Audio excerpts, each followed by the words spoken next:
Bonjour à tous. Je pense qu'il est toujours bon que ceux qui nous voient vivre dans notre vie réelle, que nous n'ayons pas un masque trop important qui fasse que ce que les gens voient ne corresponde pas à ce que nous sommes réellement.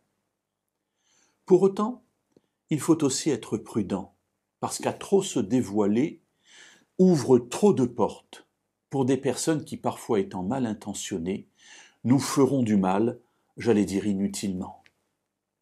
La Bible va exprimer cette réalité dans plusieurs passages d'ailleurs, et notamment dans le livre des Proverbes, et c'est aujourd'hui dans ce livre que nous allons, au chapitre 29 et au verset 11.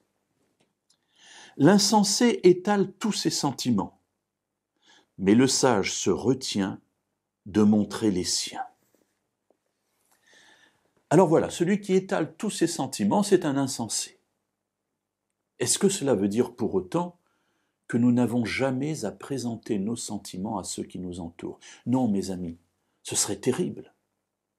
En revanche, il faut être prudent et savoir à qui nous nous ouvrons et qu'est-ce que nous ouvrons à celui avec qui nous parlons. Et je crois que l'Église, c'est-à-dire la communauté des croyants, devrait être le lieu idéal où je puis ouvrir mes sentiments. Malheureusement, ça n'est pas toujours le cas.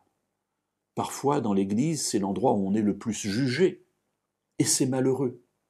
Parce que je crois que, premièrement, l'Église est d'abord un lieu de confiance. Un lieu où on peut baisser la garde, justement. Parler de ce qu'il y a au fond de nous, au fond de nos tripes. Mais cela n'est possible que si la confiance règne.